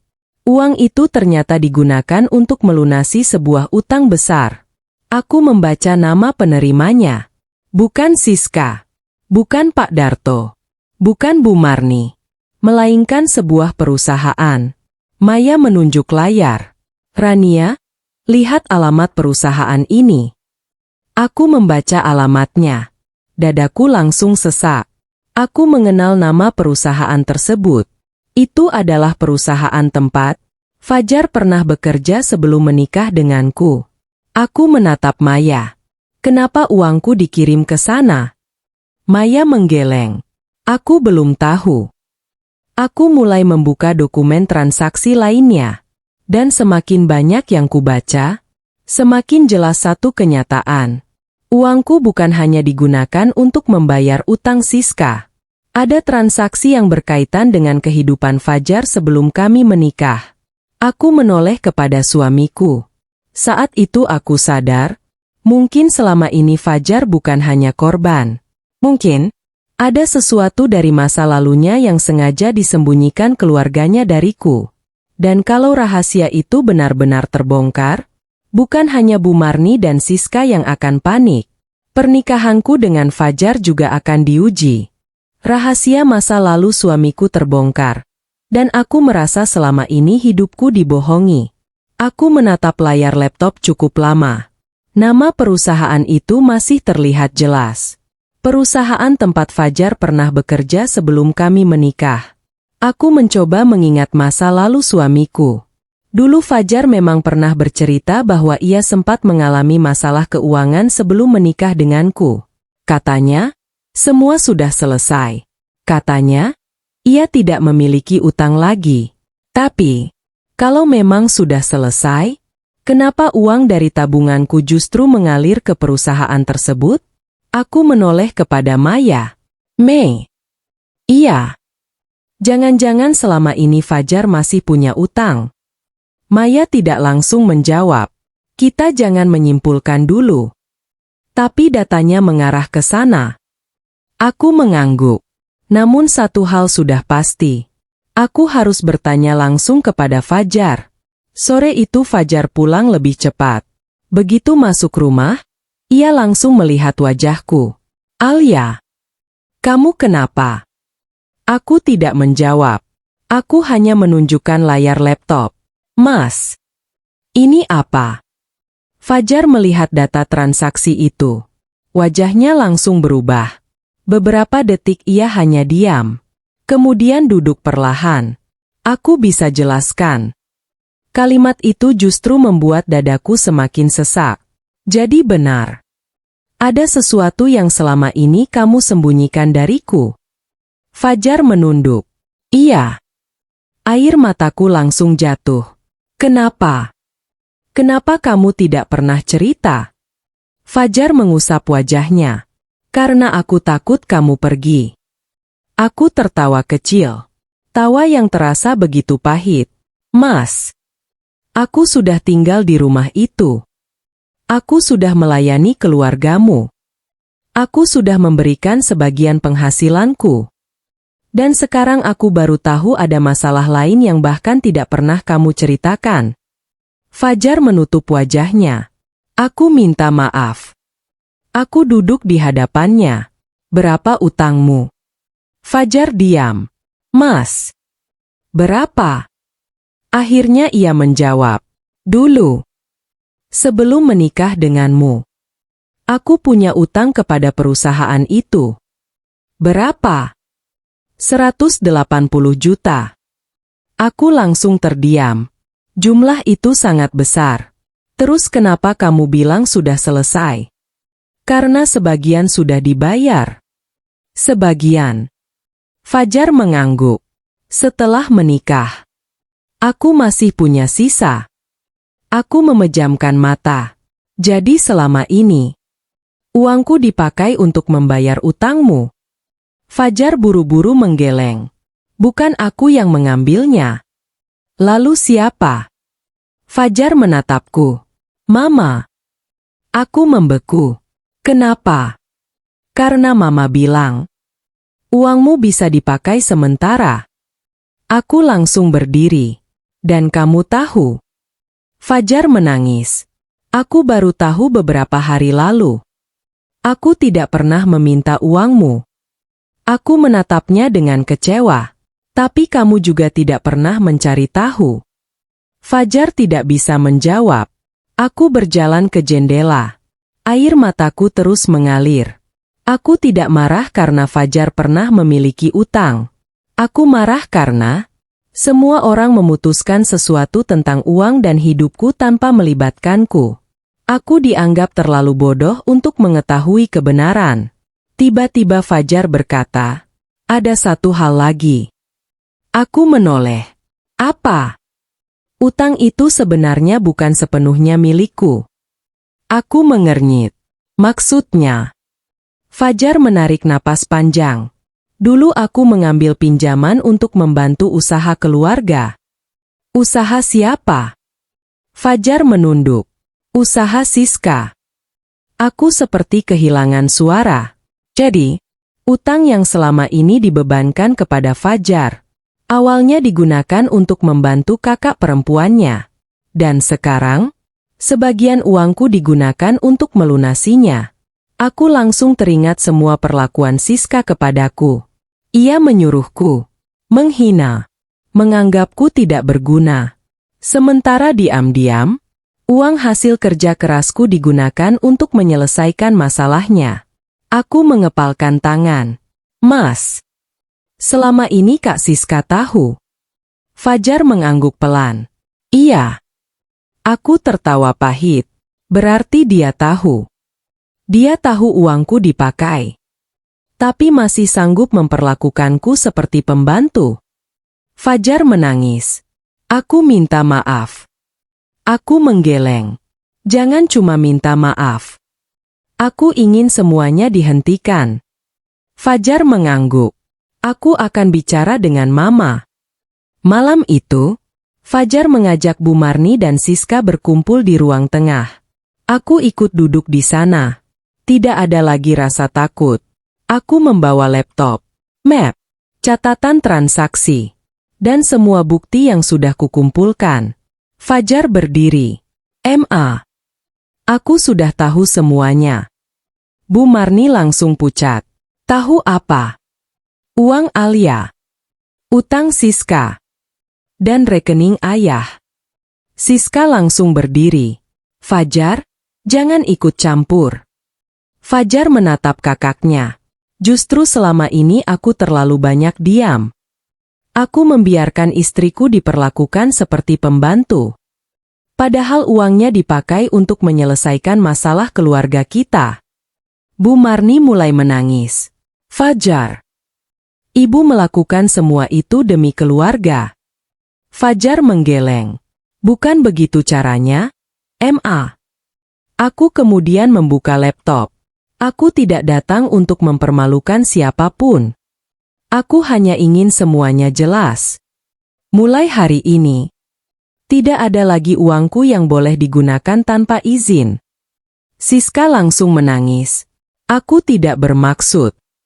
Aku menatapnya. Kalau memang tidak bermaksud, kenapa diam? Siska tidak mampu menjawab. Namun sebelum suasana semakin panas, Pak Darto tiba-tiba masuk. Wajahnya terlihat sangat serius. Ia membawa sebuah map tua. Ayah sudah mendengar semuanya. Aku menatapnya. Pak Darto meletakkan map itu di atas meja. 5 tahun lalu. Ayah sudah tahu tentang utang ini. Bu Marni langsung pucat. Pak Darto melanjutkan. Dan sebenarnya, utang Fajar jauh lebih kecil daripada yang selama ini kalian ceritakan. Aku mengernyit. Kalau begitu, kemana uang sebanyak itu sebenarnya pergi? Pak Darto membuka map. Di dalamnya terdapat beberapa dokumen. Dan saat aku melihat nama penerima pembayaran terakhir, aku langsung terdiam. Karena nama tersebut bukan milik Siska. Bukan milik Fajar. Bukan pula milik Bu Marni. Nama itu adalah nama seseorang yang selama ini justru selalu berada di pihakku. Aku menatap dokumen itu dengan tangan gemetar. Dan tiba-tiba, aku sadar bahwa selama ini, aku mungkin telah mempercayai orang yang salah. Orang yang selama ini membela aku ternyata menyimpan rahasia. Aku menatap dokumen di tangan Pak Darto. Tanganku terasa dingin. Di sana tertulis nama penerima pembayaran terakhir. Nama yang sangat kukenal. Maya. Sahabatku sendiri. Aku langsung menoleh kepadanya, meskipun Maya tidak berada di ruangan itu. Rasanya seperti ada sesuatu yang runtuh di dalam diriku. Pak. Ini benar. Pak Darto mengangguk. Ayah mendapatkan dokumen ini beberapa bulan lalu. Aku menatap Fajar. Mas, kamu tahu? Fajar menggeleng. Aku juga baru melihatnya. Aku tidak mampu berkata-kata. Maya, orang yang selama ini selalu mendengarkan tangisanku. Orang yang menyuruhku menyimpan bukti. Orang yang mengatakan bahwa aku harus berhati-hati terhadap keluarga suamiku. Ternyata namanya ada dalam transaksi yang berkaitan dengan uangku. Aku segera menelepon Maya. Sekali. Tidak diangkat. Ku coba lagi. Tetap tidak diangkat. Aku mengirim pesan. Mei, aku perlu bicara. Tolong jawab. Tidak ada balasan. Dadaku semakin tidak tenang. Bu Marni yang melihat kebingunganku justru berkata, "Sudah, Rania. Jangan terus curiga kepada semua orang." Aku menatapnya. Ibu tahu sesuatu? Bu Marni langsung diam. Pak Darto menoleh kepada istrinya. Rini. Sudah waktunya semua dibicarakan. Bu Marni menangis. Aku takut. Takut apa? Beliau tidak menjawab. Pak Darto kemudian menjelaskan. Beberapa tahun lalu, sebelum kamu menikah dengan Fajar, Maya pernah datang kepada keluarga kami. Aku mengerutkan kening. Untuk apa? Dia mengatakan ingin membantu Fajar menyelesaikan masalah usahanya. Aku langsung terdiam. Tapi kenapa namanya muncul di transaksi uang saya? Pak Darto menggeleng. Itulah yang belum ayah pahami. Aku merasa kepalaku semakin penuh. Aku mengingat kembali semua percakapanku dengan Maya. Ia selalu menyuruhku menyimpan bukti. Selalu mengatakan agar aku tidak mudah percaya. Apakah semua itu memang untuk melindungiku? Atau justru untuk memastikan aku menemukan sesuatu yang sudah ia rencanakan? Tiba-tiba ponselku berbunyi. Pesan dari nomor tidak dikenal. Jangan percaya dokumen itu sepenuhnya. Aku membaca pesan tersebut. Kemudian pesan kedua masuk. Maya memang menerima uang, tapi bukan uangmu. Aku membeku. Lalu pesan ketiga. Temui aku besok pagi kalau ingin tahu semuanya. Tidak ada nama. Tidak ada alamat. Hanya lokasi sebuah kedai kecil. Aku menunjukkan pesan itu kepada Fajar. Kita jangan datang sendiri. Aku mengangguk. Keesokan paginya, aku, Fajar, dan Pak Darto datang ke lokasi. Seorang pria sudah menunggu di meja pojok. Begitu kami mendekat, ia berdiri. Bu Rania. Iya. Saya orang yang dulu mengurus administrasi usaha keluarga. Ia kemudian menyerahkan sebuah map. Ini bukti yang sebenarnya. Aku membuka map tersebut. Di dalamnya ada beberapa transaksi. Ternyata uang yang masuk ke rekening Maya bukan berasal dari rekeningku. Itu adalah uang pembayaran jasa konsultasi. Maya memang pernah membantu Fajar mencari jalan keluar dari masalah usahanya. Aku mengembuskan napas lega. Namun pria itu belum selesai. Bu, ada satu hal yang harus ibu tahu. Apa? Orang yang selama ini menggunakan rekening keluarga untuk memindahkan uang ibu. Bukan Maya. Aku menelan ludah. Lalu siapa? Pria itu mengeluarkan satu dokumen terakhir. Aku membacanya. Nama yang tercantum membuat tubuhku langsung kaku. Siska. Aku menatap Fajar. Mas. Fajar mengangguk. Berarti benar. Siska adalah orang yang mengatur aliran uang tersebut. Tapi masih ada satu pertanyaan. Kalau begitu, kenapa nama Maya ada di dokumen? Pria itu menjawab, karena Maya pernah membantu melacak transaksi. Dia sengaja menggunakan rekeningnya untuk menerima pengembalian dana yang salah transfer. Aku memejamkan mata. Jadi, aku hampir menuduh sahabatku sendiri. Aku pulang dengan perasaan campur aduk. Lega karena Maya ternyata tidak mengkhianatiku. Tapi marah karena semua masalah ini memang berasal dari keluarga suamiku. Malam itu, aku meminta Bu Marni, Siska, Pak Darto, dan Fajar berkumpul. Aku meletakkan semua bukti di atas meja. Mulai malam ini, aku tidak akan lagi diam. Siska menangis. Aku minta maaf. Aku menatapnya. Maaf tidak cukup kalau perilaku tidak berubah.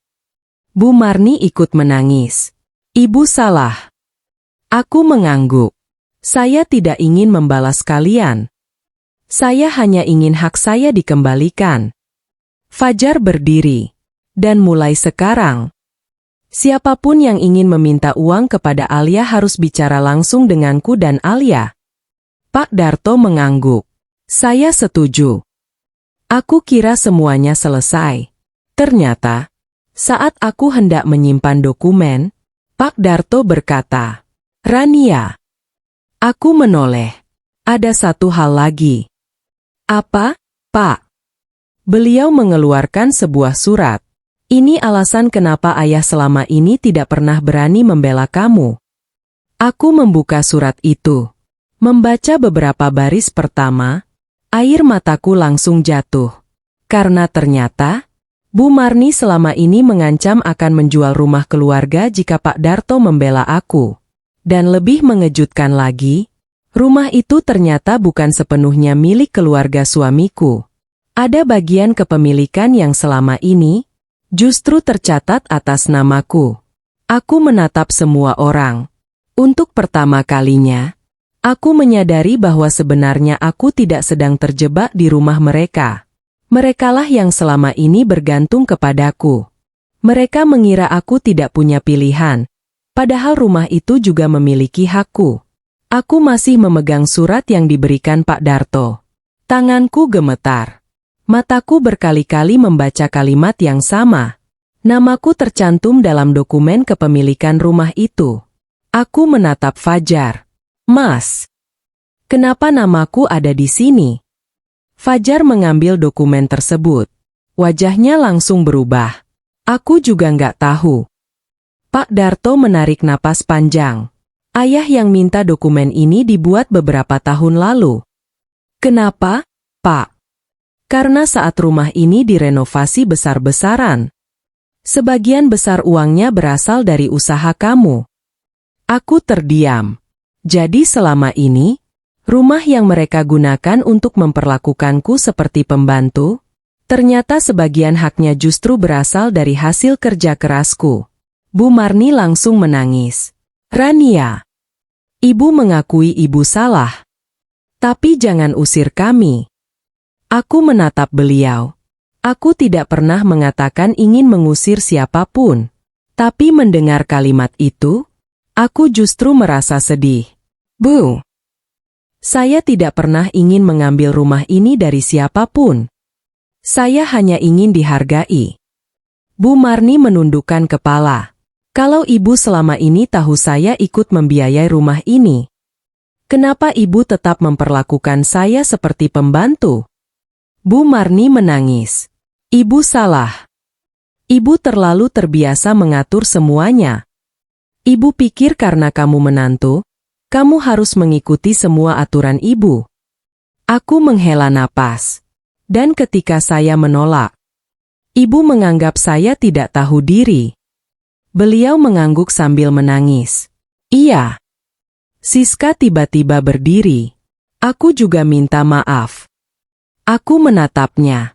Siska menangis. Aku tahu aku banyak salah. Aku iri sama kamu. Aku melihat kamu punya usaha, punya tabungan, dan punya suami yang selalu berusaha memenuhi kebutuhanmu. Aku merasa hidupku kalah. Aku tidak langsung menjawab, karena aku tidak ingin membalas tangisnya dengan kemarahan. Aku hanya berkata, Kak, masalah hidup kakak bukan salah saya. Siska mengangguk. Aku tahu. Dan aku seharusnya tidak mengambil uangmu. Seharusnya aku bekerja lebih keras. Aku menatap semua orang. Ada satu hal yang sejak awal ingin kukatakan. Mulai hari ini, aku tidak akan lagi menjadi orang yang selalu berkata iya. Semua terdiam. Bukan karena aku membenci keluarga ini, tapi karena aku sudah belajar. Kalau kebaikan tidak diberi batas, orang bisa menganggapnya sebagai kewajiban. Aku menatap Bu Marni. Saya akan tetap menghormati ibu. Saya akan tetap membantu kalau saya mampu. Tapi saya tidak mau lagi diperlakukan seperti pembantu. Bu Marni mengangguk. Ibu janji. Aku kemudian menatap Siska. Dan untuk Kak Siska, utang kakak bukan tanggung jawab saya. Siska mengangguk. Aku tahu. Mulai sekarang aku akan menyelesaikannya sendiri. Pak Darto mengangguk. Itu keputusan yang benar.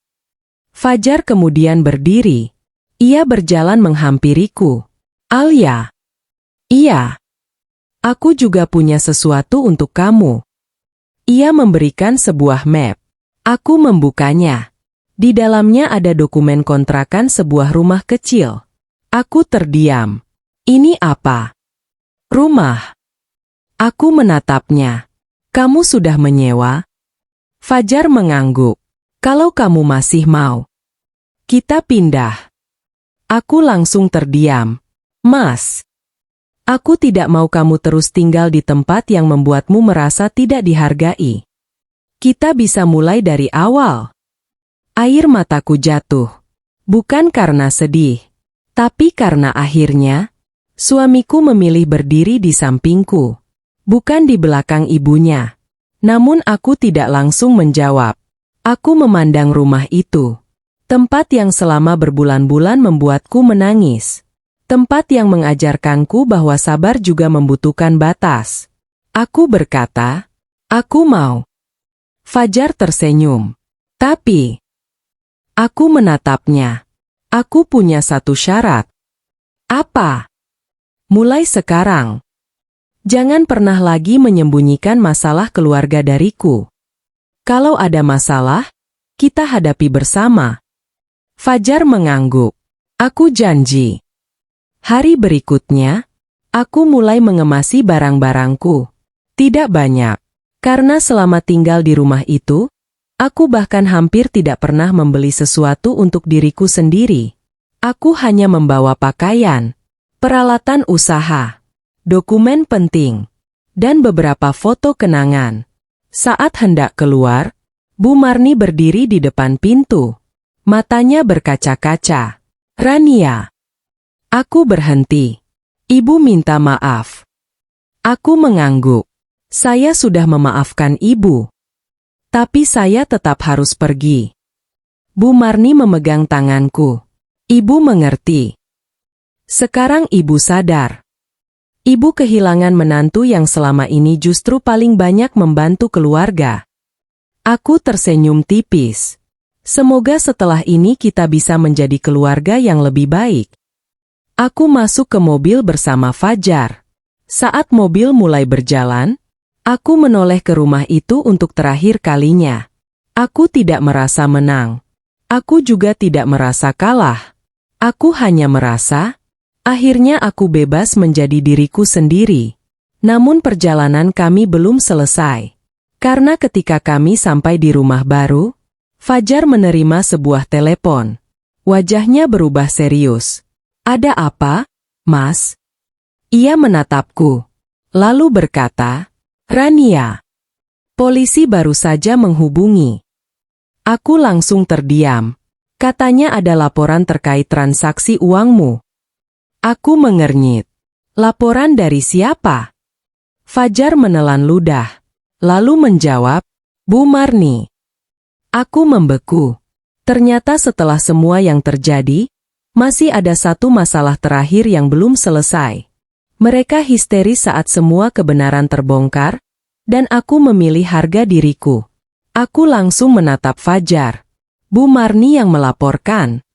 Fajar mengangguk pelan. "Iya." Dadaku terasa sesak.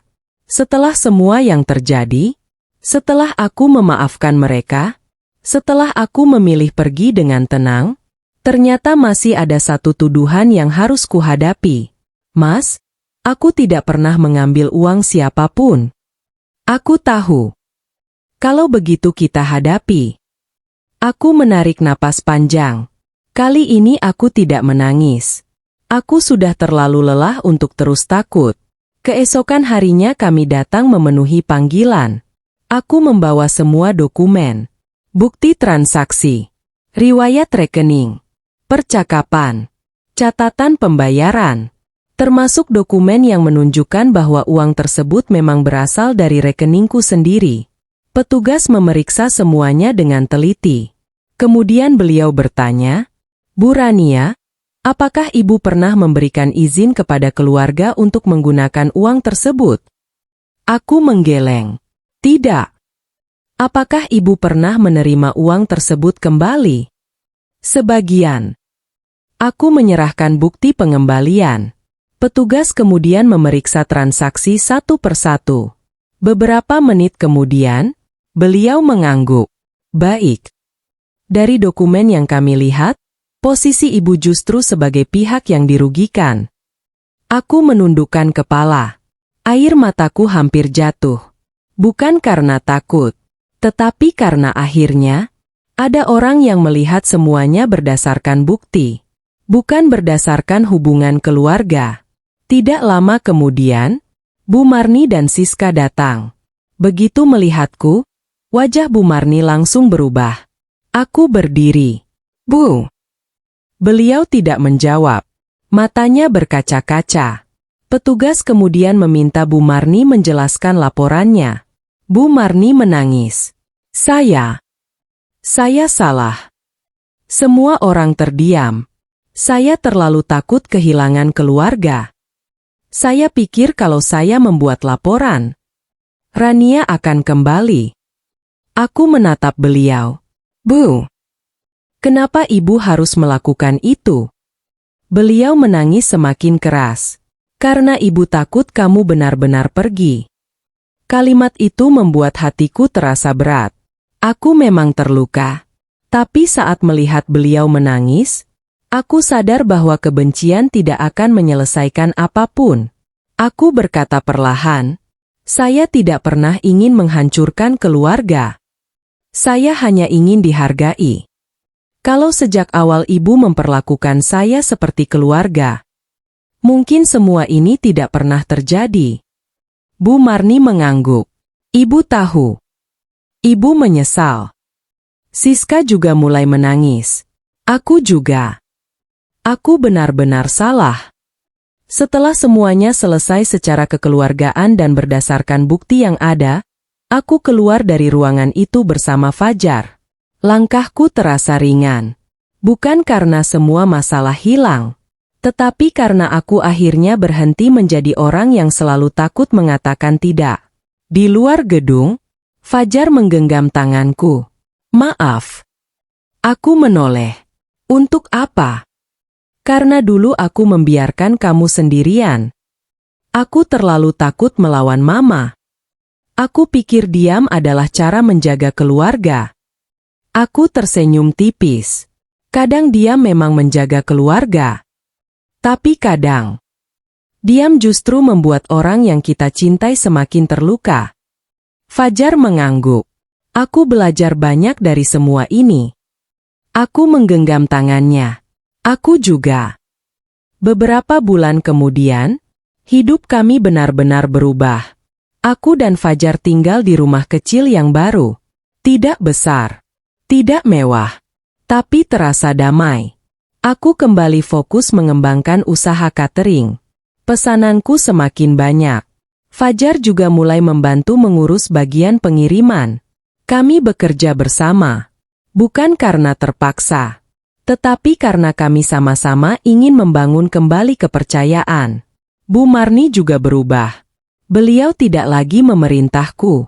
Kalau membutuhkan bantuan, beliau meminta dengan baik, dan kalau aku tidak bisa, beliau tidak marah. Siska pun mulai bekerja. Ia perlahan membayar utang-utangnya sendiri. Hubungan kami memang tidak langsung kembali seperti dulu. Ada luka yang membutuhkan waktu. Tetapi setidaknya, tidak ada lagi kebohongan. Tidak ada lagi uang yang diambil diam-diam. Tidak ada lagi pekerjaan yang dipaksakan kepadaku. Suatu sore, Bu Marni datang ke rumah. Beliau membawa sebuah kotak. Ini untukmu. Aku membukanya. Di dalamnya ada sebuah gelang sederhana. Gelang ini dulu milik ibu. Aku menatap beliau. Kenapa diberikan kepada saya? Bu Marni tersenyum sambil menahan air mata. Karena dulu ibu mengira kamu hanya menantu. Ibu salah. Kamu adalah orang yang paling banyak membantu keluarga ini ketika kami sedang kesulitan. Aku langsung memeluknya. Air mataku jatuh. Namun kali ini, air mata itu bukan karena sakit hati, melainkan karena akhirnya, luka yang selama ini kupendam mulai sembuh. Aku belajar satu hal dari semua kejadian itu. Menjadi menantu yang baik bukan berarti harus menjadi pembantu. Menghormati mertua bukan berarti menyerahkan seluruh hak. Membantu keluarga bukan berarti membiarkan diri dimanfaatkan. Dan memaafkan, bukan berarti kita harus melupakan apa yang pernah terjadi. Kadang, memaafkan berarti melepaskan dendam. Tetapi tetap memasang batas agar kesalahan yang sama tidak terulang. Aku pernah mengira kesabaranku adalah kelemahan. Ternyata, kesabaranku justru membuatku belajar kapan harus diam, dan kapan harus berdiri untuk diriku sendiri. Kalau kalian berada di posisiku, apakah kalian akan tetap bertahan di rumah mertua? Atau memilih pergi dan membangun kehidupan baru seperti yang kulakukan? Tulis pendapat kalian di kolom komentar. Dan jangan lupa tuliskan asal kota kalian. Semoga kisah ini menjadi pelajaran bahwa jangan pernah menganggap kebaikan seseorang sebagai kelemahan. Karena orang yang paling sabar pun tetap memiliki batas. Dan ketika batas itu sudah dilewati, ia berhak memilih dirinya sendiri.